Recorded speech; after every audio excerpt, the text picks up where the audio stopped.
Bab 1665. Membunuh 4 orang dalam sekejap mata. Erikin, sebaiknya cepat pergi, kata Ye Zun. Tapi sudah terlambat. Erikin berkata, ya, Tuan Ye. Sejak aku masuk, mereka sudah mulai bertindak, kata Gong Yao. Kalau tidak percaya, kamu bisa mencoba dengan Reiki. Wajah Ye Zun sedikit berubah, dan dia menggerakkan Reiki. Seketika itu hanya merasa Reikinya berkurang 30%, dan membuat dia hampir terjatuh. Apa yang terjadi?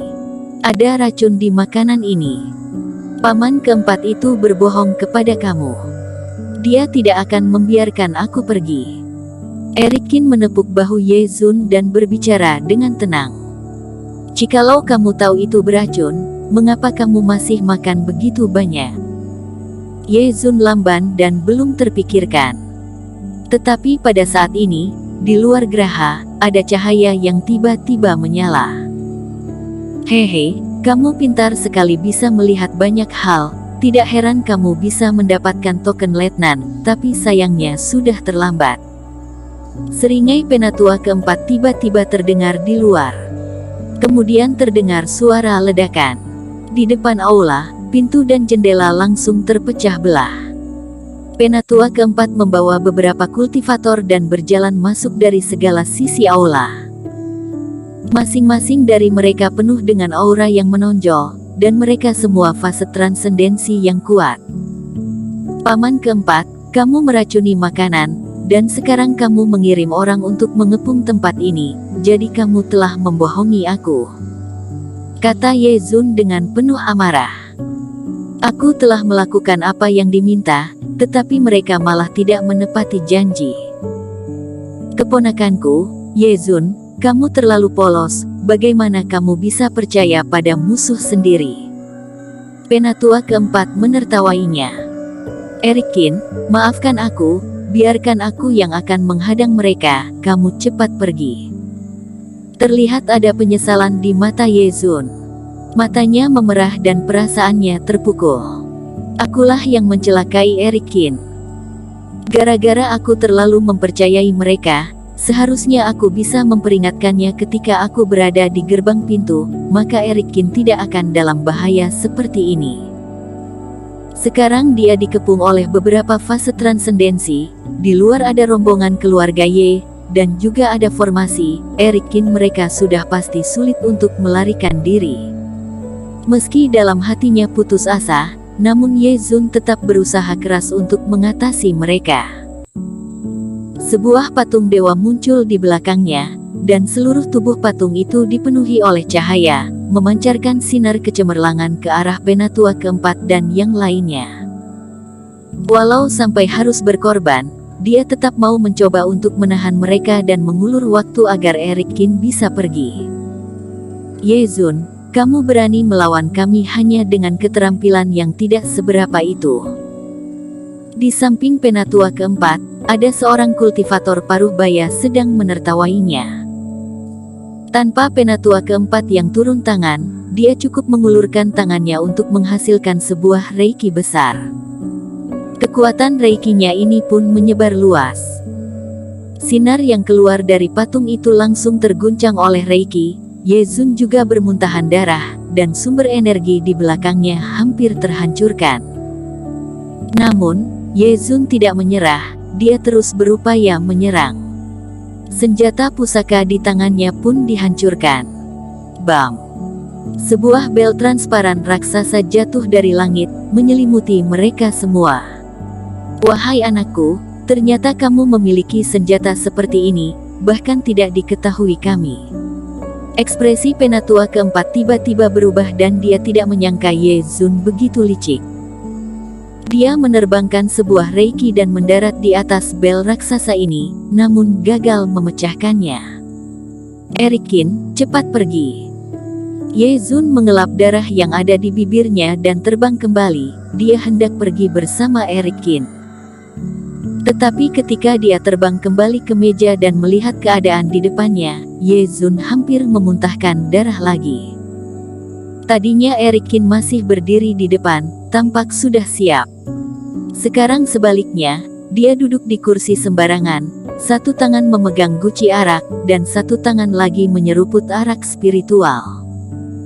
Melihat tingkah dia di sana seakan-akan lagi menghadiri perjamuan. "Kamu gila ya?" Ye Zun berkata dengan nada tinggi. "Aku berjuang mati-matian, tapi Eric Kin malah acuh tak acuh. 5 pendekar fase transendensi berdiri di depan kamu, dan kamu anggap mereka ini seperti semut-semut kecil. Jika orang yang tidak mengetahui akan mengira kamu sudah di fase transendensi, dan mereka masih di fase distraksi. Melihat kamu berusaha keras untuk membantu aku, maka aku akan melupakan masalah kamu menyembunyikan sesuatu kepadaku." Eric Kin menyeringai, menuangkan segelas arak spiritual, dan menyajikannya ke depan Ye Zun. "Tidak perlu tegang, duduk dan saksikan saja. Gong Yao, silakan binasakan mereka semua terkecuali Penatua keempat," perintah Eric Kin. Pandangan mata yang tidak berperasaan, anggota keluarga Ye ini telah mengkhianati kepala rumah, maka tidak perlu tinggal lagi. "Baik." Gong Yao tidak ragu-ragu dan langsung terbang. "Apa maksudnya, adik kedua?" tanya Ye Zun. Gong Yao memang sudah di puncak fase distraksi, tapi lawannya sudah di fase transendensi. Eric Kin sangat berani memberi perintah, dan Gong Yao juga sangat berani maju. "Biarkan aku lihat dulu lukamu."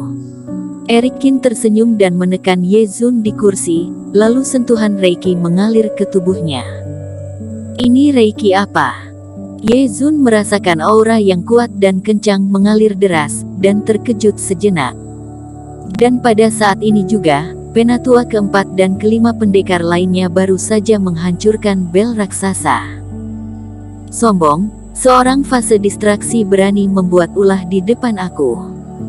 Penatua keempat sangat marah, dan salah satu dari mereka segera menggerakkan telapak tangan untuk menghajar Gong Yao sampai mati.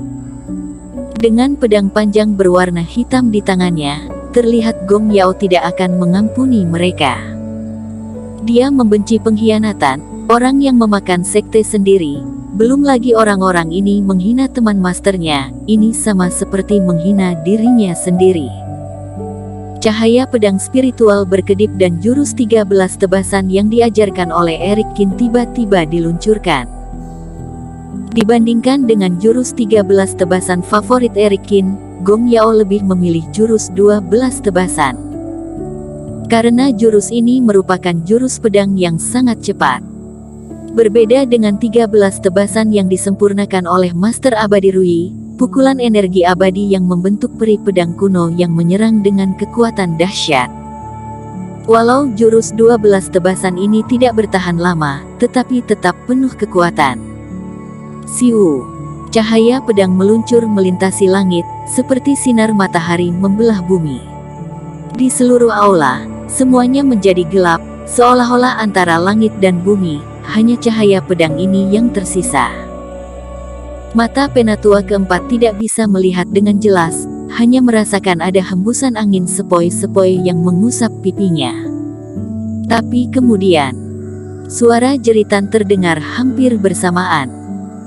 Keempat fase transendensi dari tingkat rendah hingga tingkat menengah semua berteriak dan tubuh mereka juga hancur. Mereka bukan dihancurkan dengan guncangan kuat, tetapi semua bagian di tubuh terpotong dengan rapi, seolah-olah mereka telah disayat ribuan kali dalam waktu sekejap. Bahkan kultivator jiwa juga terhancurkan di saat yang bersamaan. Dalam sekejap mata, 4 fase transendensi tersebut menjadi seonggok daging dan darah di tanah. Bahkan Penatua keempat berteriak, kedua tangan dan kakinya dipotong oleh Gong Yao, lalu terbaring di lantai. Jika bukan karena pesan dari Eric Kin, Penatua keempat itu pasti sudah mati. Fase transendensi tingkat 8. Penatua keempat dan 2 pengawal yang disegel, menatap Gong Yao dengan ketakutan. Pada saat ini, Gong Yao telah mengeluarkan seluruh kultivasi yang ada, dan aura ganas memenuhi seluruh aula. Ye Zun, siapa teman ini? Mengapa memiliki pengawal kultivasi tingkat ini? Penatua keempat memandang Eric Kin dengan rasa sulit dipercaya. Meskipun dia sedikit terkejut dengan token letnan, namun dia tetap saja meremehkan Eric Kin. Seorang fase distraksi kelas 7, ditambah seorang pengawal puncak fase distraksi, menghancurkan mereka seperti semudah mematikan seekor semut. Bersambung.